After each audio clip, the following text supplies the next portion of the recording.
Oh, it's getting late.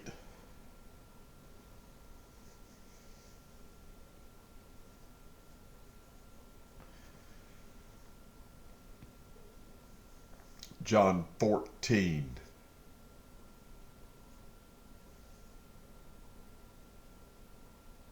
verse 1. Until we stop. A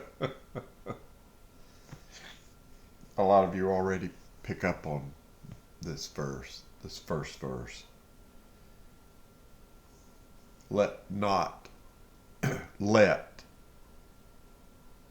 not your heart be troubled.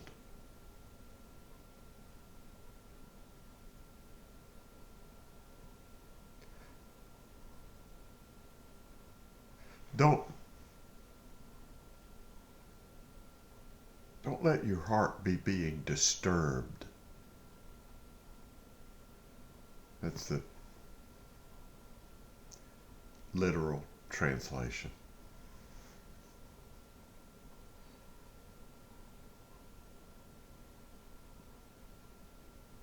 Don't let her be being disturbed, your heart. Don't let that happen.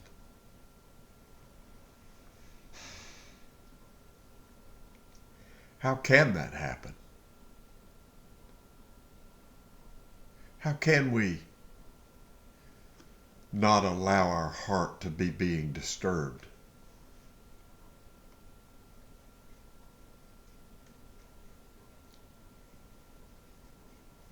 If you belong to Yehovah, Yod Hey Vav Hey, Jehovah, however you pronounce his name, if you belong to him, this saying is for you. Don't let your heart be being disturbed.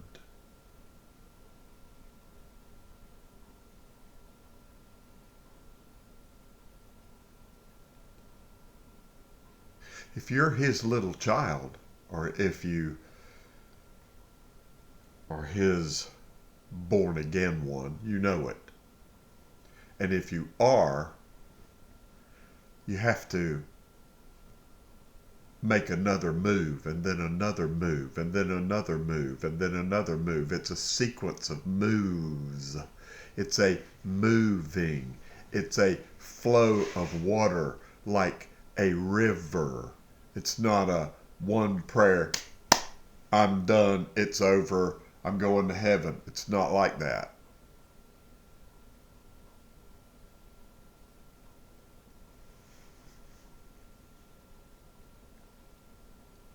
If you belong to him, if you know, you know. But wait, there's more. Even decades of knowing I was his, my heart was disturbed. I allowed my heart to be disturbed horribly over and over and over. Just like Israel. When I was 18 years old, first time I didn't have anything else to do. I lived in East Africa in a mud hut with a papyrus roof, no electricity, and my mom stuck a Bible in my duffel bag. And when these people went to bed early, I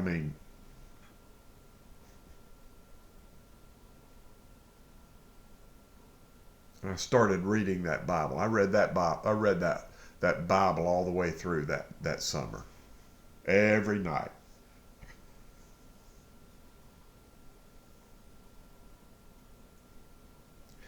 And I remember going through, my goodness, these people. What are they thinking? The Judges, the Chronicles, the Kings, Samuel's books. Oh, gosh, what are these people thinking?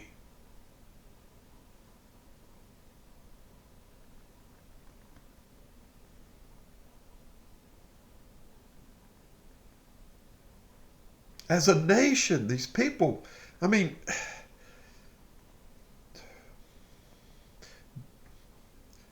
Big Daddy brought them out of Egypt. Wow. Read the story. Wow.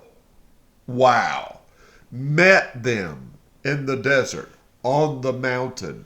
Wow. Unbelievable things happened. Put them into the land he promised them. You could just go on and on and on and on and on. And yet, they would get prideful, stubborn, stiff-necked, rebellious. Not my words, Daddy's words. That's what he called his chosen people. Well, I kept reading, and they would be blessed and blessed and blessed, and they'd have peace with their neighboring countries, and they'd have peace among themselves, and they'd have great crops, and they'd have great animals, and everything would be good. And then they'd get rich, and then they'd get prideful, and then they'd get narcissistic, and then they'd start back and forth, and then they'd forget about the one who brought them all this shalom and blessings, and they began to get prideful, stubborn, stiff-necked, and rebellious. His words, not mine. It's in here over and over. And I'm reading this as an 18-year-old child, and I'm like, what are these people doing? And then once they got prideful and they turned their hearts away from the Father who brought them all this wonderful shalom life, then everything fell apart and they would find themselves crushed. And in their humility, being crushed, famine, their enemies, whatever, locust, I mean, just you name it, it happened. And then they would humble themselves and turn their hearts back to the Father and call out to Him, and He would start building them back up, building them back up, building them back up, until they were in a state of well-being, in a state of being well. I call it living under the Shalom Dome. And the cycle went over again. You got prideful, rebellious, stiff-necked, stubborn, and they'd fall and they'd call out and they'd get picked back up and they'd fall and they'd call out and they'd get picked back up. And I'm an 18-year-old kid and I'm reading this over and over and over and over. Read it over and over and over. And I'm like, these people are stupid. What are they thinking?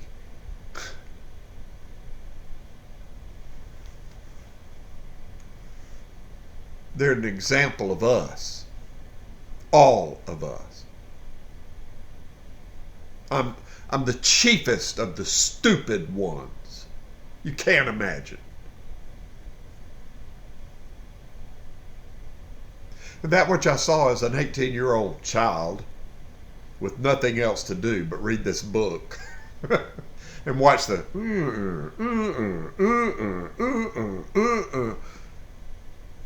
and then I go and live life and I find myself, I know I'm His fairly early on, and here I go.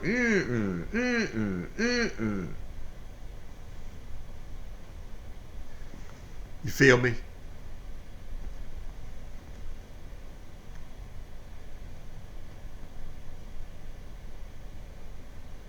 Back to John 14.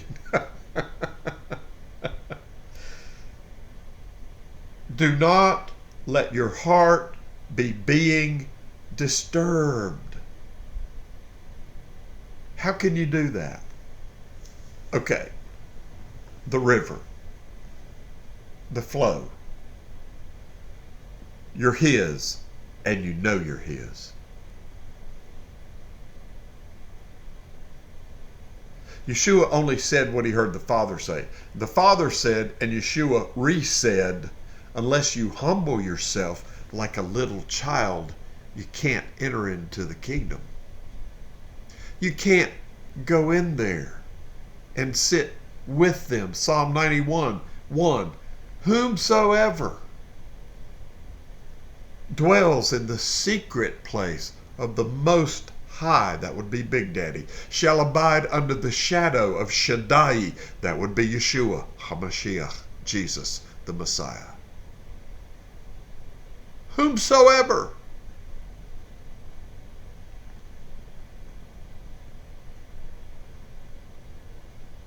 If you're His, you know it. If you're not entering into that secret place, it's hidden for us, not hidden from us. Ask. You don't know how to get in there? Ask. He'll answer you. Seek. You'll find it. Knock. He is the door. Yeshua is the door. The door to where? The door into the Father's tent. In the Old Testament, it was called the tent of meeting. Interesting.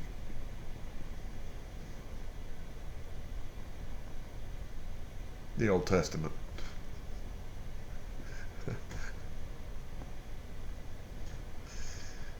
I don't like that term.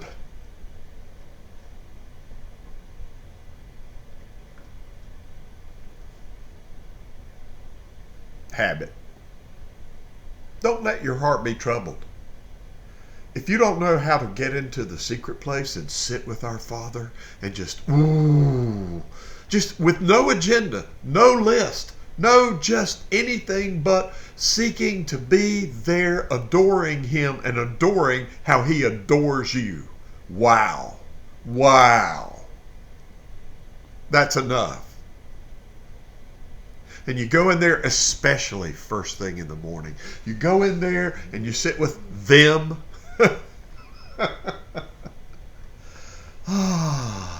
And we're always full because we're wells, we're cisterns, and we're always full. We're full of something. And whatever we're full of that's not joy, we can go in there. Come, let us go up to the mountain of Yehovah. Let us enter in through the door, Yeshua HaMashiach. Let us go into the tent of meeting to sit with our Father. Don't let your heart be being disturbed. Come, let us go up and sit with the Father and let ourselves, our cistern, our well be topped off with His joy.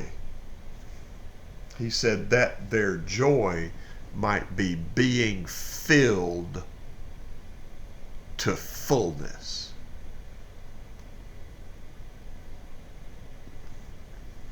And then go out into the day.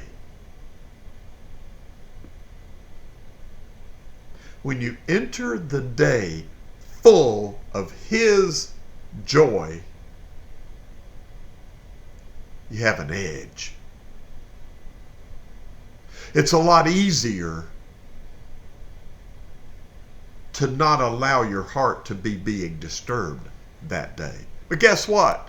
Give us this day our daily bread.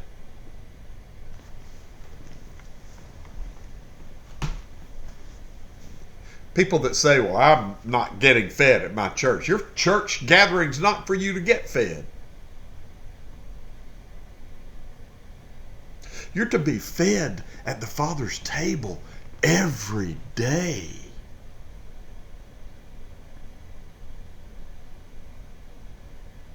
You don't pay a pastor to have a job to feed you. It's not like that.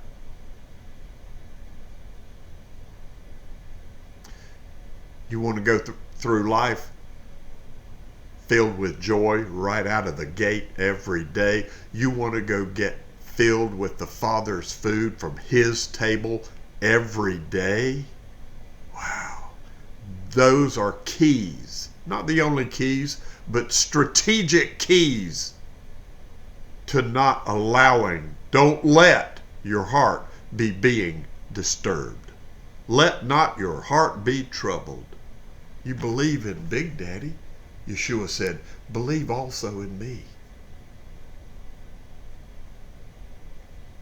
When we go in there with them, we are going in with them.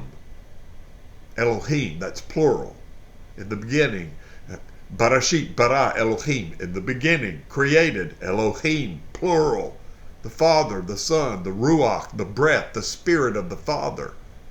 When you go in there, wow.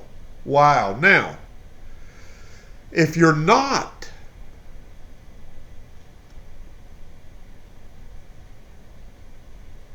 His, but you're watching this and you feel the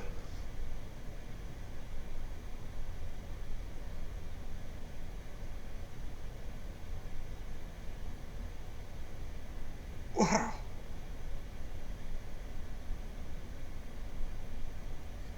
Wow.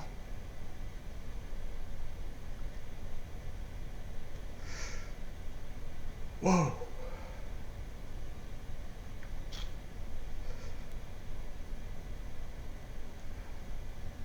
If you're watching this and you're not His, and you feel that,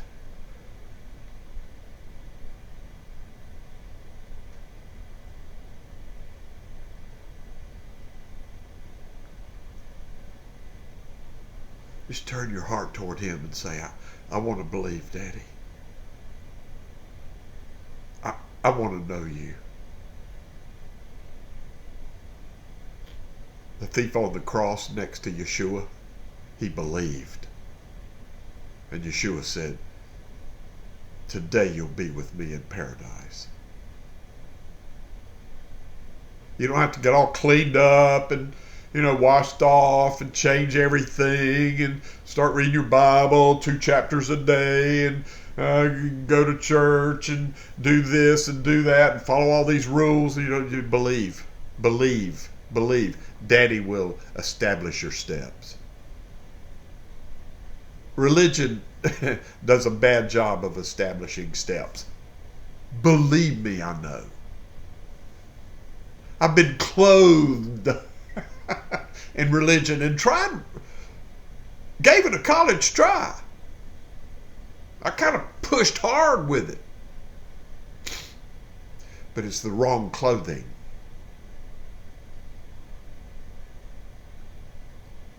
Let not your heart be troubled. There's another way. You can live every day in a state of shalom, a state of being well.